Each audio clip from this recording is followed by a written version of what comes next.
Enquanto a violência dos homens risca o espaço físico, os nossos corações riscam o céu espiritual com as preces pela paz.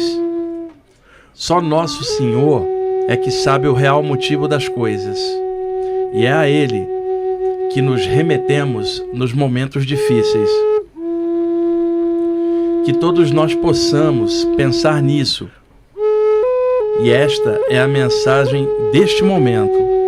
Enquanto os bólidos da destruição riscam o espaço físico, que nossos corações risquem poderosos pensamentos de paz e consciência, e que nosso Senhor guarde a todos nós,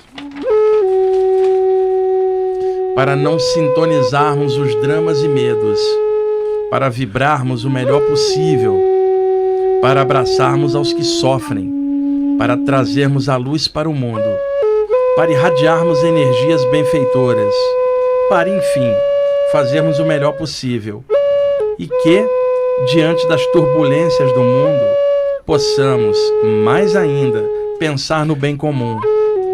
Só o Pai Celestial é que sabe os rumos da humanidade.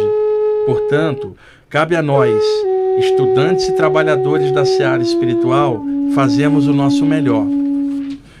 Então, pensemos em mais luz, e que isso já seja o ponto de equilíbrio em nossos corações.